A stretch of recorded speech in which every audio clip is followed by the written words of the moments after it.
All right, welcome to The Explainer.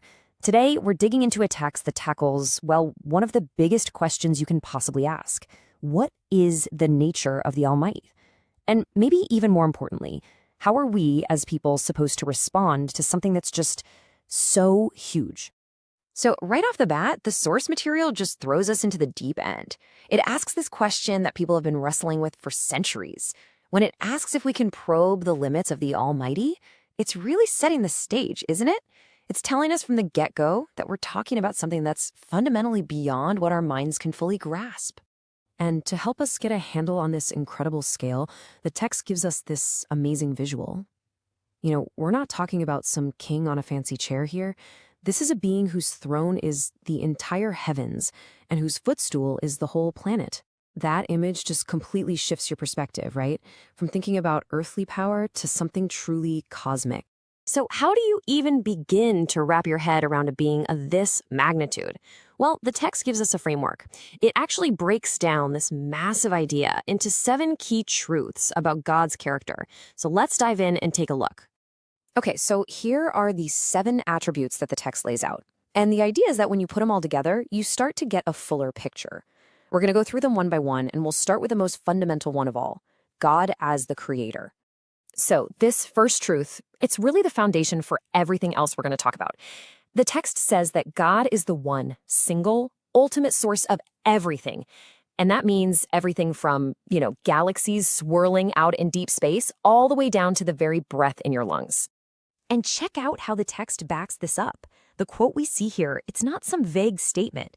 It's almost like a cosmic roll call, right? It specifically names the heavens, the stars, the earth, the seas, making it crystal clear that all life comes from this one single source. So we go from the power to create to the power to command. The second truth is all about omnipotence, and that's just a fancy word for absolute, unlimited power. We're talking about a will that literally nothing can stop. Now, to help define this power, the text points to this really powerful verse. And listen to the words it uses. It's not just power.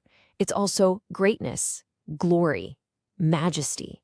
And the scope of it all? It's total. It covers everything in heaven and on earth. All right, on to the third attribute, omniscience. So the idea here is that God isn't just all-powerful, but also all-knowing. We're talking about a mind that takes in every single detail of the entire universe. And this is a really key point. The text doesn't just say, hey, God knows everything, and leave it at that. No, it connects it directly to us. The implication is that since nothing is hidden, that complete awareness leads to a sense of accountability for us. So, okay, let's recap. We've got this picture of an all-powerful, all-knowing creator. And that brings up a massive question, one the text is about to tackle. How can a regular, mortal, human being possibly relate to a being that's infinite and, well, absolute? And this is where the text makes a really fascinating turn. It pivots from all that cosmic, abstract power to something that's incredibly personal. It starts talking about the possibility of a real relationship between this infinite God and, individual people. The text brings up this really interesting duality here. On one hand, it describes God as a spirit. What that means is that connecting with God isn't about being in a certain physical place. It's about your internal state, your spirit. But then on the other hand, it also calls God a person, which implies that a real, knowable two-way relationship is actually possible. So how does the text define this personal relationship? Well, it uses the most intimate human connection we have, family. It says our ultimate identity isn't as a subject or a servant, but as children of God. I mean, that completely reframes the whole dynamic, doesn't it? It shifts it from this distant, all-powerful being to one of close, intimate love. Okay, so if God is the creator and also a loving father, what does that make us? Where do we fit in? The next part of the text dives right into that, humanity's specific role inside this huge cosmic and family framework. So the source basically breaks down our role into 3 parts. First, we're created by God.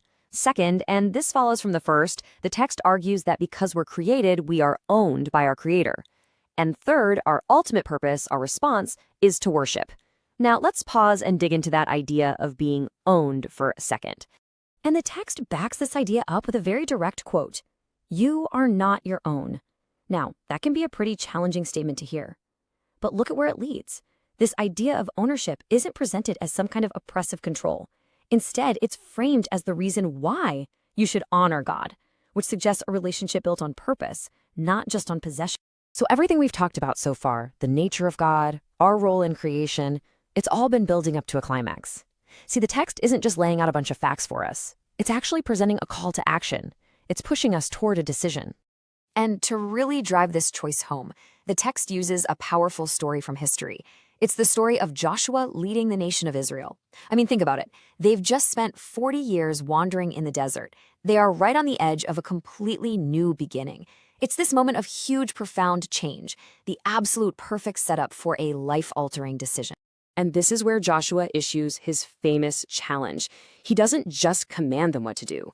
No, he lays out the choice very clearly. And then he makes this incredibly bold, personal declaration for himself and for his family. He's not leading by force. He's leading by example, putting his own commitment out there for everyone to see. And that's how the source material wraps up. It takes this ancient challenge from thousands of years ago and puts it right in front of us today. After laying out this incredible, grand vision of the Almighty and our place in the universe, it just leaves us with that one fundamental question that Joshua's people had to face. Whom will you serve?